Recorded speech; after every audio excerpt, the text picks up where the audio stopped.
So, you have a movie for me? Yes, sir, I do. It's a horror movie called Slender. Oh, cool, we're finally making a scary movie about skinny people. What? Those bastards can eat pizza and not feel guilty about it? I hate them! No, sir, I thought we could make a movie about Slender Man. He's an internet horror icon popularized by some viral video games. Aren't you worried the Slender games will be obsolete by 2016 when this releases? Actually, sir, video game movies coming out years after the games have lost all relevance is just how Hollywood works these days. Well, okay then. So we start the movie with a small group of friends who test out some camera and sound equipment by filming a bar for like 10 minutes. Wait, I thought this was a movie about 4 teenage girls and a ripoff of The Ring. No, sir, you're thinking of the movie Slender Man. This is just Slender. It'll be a way less popular movie. Really stretching the definition of the word popular. So like I said, our leads are testing some filming equipment in a bar, even though everyone repeatedly asked them to stop. I figured it'll make our leads super likable. You're speaking metaphorically, right? Because actually sitting at a bar for that long. We filmed a bar for 10 minutes! Okay, geez. Sorry, it's just that this is a really low budget movie and I had to write a lot of filler to hit an 80-minute runtime without credits. I'm just not sure the audience will put up with sitting at a bar for 10 minutes without being served alcohol. Fine, now film our leads at a cafe talking about how much they hate their jobs for another 5 minutes. Well, okay then. Anyway, our hero Joel's dreamed his whole life of making documentaries, but he doesn't know what to make a movie about. Is that really a thing? Wanting to make just general documentaries with no subject matter in mind? Maybe, but he gets inspiration when his friend David sees a crazy bag lady Millie screaming on a train about Slender Man. That is a good call. I've made plenty of movies off the ramblings of subway people. Oh, really? Yeah, something about the dead rats and pee smell just makes people scream out the best of ideas. That's how Coppola came up with Megalopolis. Amazing. Yeah, I passed on that, but this movie about people who hate their lives is speaking to me. Great, so Millie's kids went missing 5 years ago, and she insists that it was the Slender Man, and David wants to make a documentary about the missing kids. So is the movie the fictional documentary about Slender Man? No, sir, this is found footage. Oh, found footage! A totally fresh new staple of horror that is never going to go out of style. Yeah, because found footage is really cheap and easy to do because we can just film stuff super blurry, have terrible audio quality, use the wrong aspect ratios, shoot with cheap camera phones, and throw whatever stuff in and get away with it. Smart thinking. Yeah, like there's a part where we blare that obnoxious public alert siren and announce that 2 kids are missing. Ooh, are they the victims of Slender Man? I don't know. Fair enough. So our heroes set out to exploit a crazy lady's pain for their documentary because even if the Slender Man turns out to be bullcrap, they have the entertainment value of shooting a crazy lady on camera. As all great documentaries do. So they interview a detective, a teaching assistant, and a family psychologist. It's going to look like a really boring episode of Dateline. Do these experts have any actual information on Slender Man? Not at all, but the detective, it turns out, has a partner, Marty, who also died to the Slender Man, and his death was caught on camera. Sweet, we're finally gonna have a death scene for our horror movie. You bet. He's gonna pelvic thrust off screen and kinda be lifted off the ground a foot or so, and then he's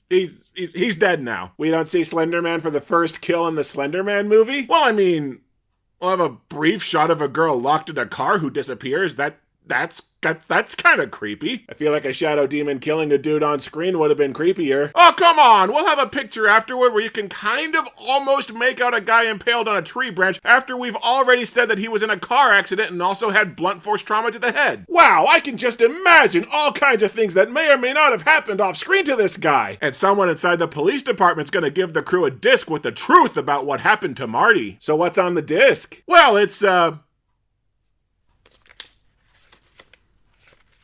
oh, poopies, I probably should have done something with that. Oh, whoops. So our leads go to interview the crazy lady, and the whole film crew is goofing off, cracking jokes, and rummaging through her house the entire time. And the mother doesn't have a problem with a bunch of obvious hacks laughing it up while she's trying to find her missing children? No, she's cool with it. Wow, she's a lot nicer than when I go rummaging through strange women's houses. So the woman changes her story and insists there's no Slender Man, and they find the kid's room completely unchanged, so the crew gets suspicious. Is any of that unusual? No, I wrote the psychologist saying that that's exactly how missing children work. It disturbs me that you know that. So the film crew's gonna meet up on a video chat to share research on Slender Man, complete with acknowledging that the video game is a thing. Oh, breaking the fourth wall is a reference to Ryan George's beloved YouTube series Pitch Meeting. What? Breaking the fourth wall is tight! So the crew discover that there's an ancient being with long tentacle arms throughout history, and if you believe in him, he can kill you. So Slender Man just has to appear before someone and then they'll see and believe in him and he can kill them? No, shut up! Fair enough. So the Slender Man started showing up in the video feeds during the call? Why would he do that? Well, I mean, it's kind of well known that Slender Man's entire shtick is that he appears in the backgrounds of innocuous scenes like he's always watching you. Oh, right.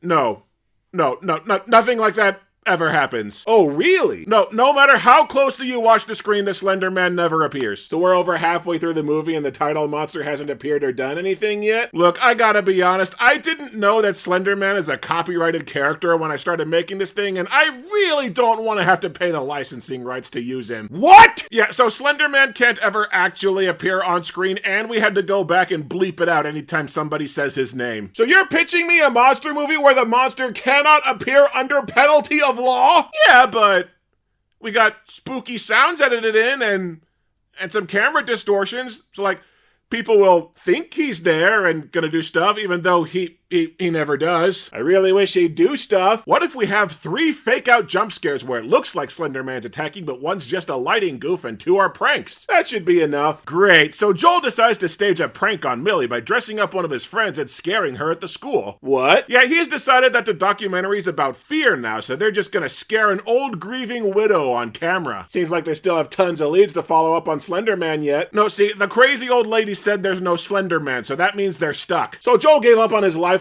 dream at literally the first minor hurdle, and now he's just filming YouTube pranks? Yes, but in his defense, these are all terrible people. Fair point. So 4 months later, they make a Slender Man costume, which is just a white spandex suit and a tux. Wait, so we can dress a guy up as Slender Man in a movie called Slender, and that doesn't violate Slender Man's copyright? I know, right? Laws are crazy. Yay, loopholes! So then 7 months after they make the costume, they take their suit and camera equipment to the school of the missing kids. It took almost an entire year to arrange a guy in a spandex suit running around a school after hours. Well, I wrote some production delays into the script because I just have a feeling that my friends, I mean the actors, won't be available, or we won't have any budget for, 11 whole months of shooting this movie. Actually, if we have a guy in a Slender Man costume now, couldn't we just film him stalking people and make a movie out of that? No. Fair enough. So Joel lures Millie to the school by pretending that they found a lead on her missing kids. Oh my god. And a bunch of the crew decide they don't want to be part of the movie anymore, but then they stay anyway because the movie needs a body count. Our movie or the movie's movie? Our movie. That is true. Hey, could we add like a 5th crew member at the school whose presence is barely explained? That way we have extra dead meat for our horror movie. Absolutely. Nobody's gonna notice an extra person anyway because the characterization is so terrible. Oh,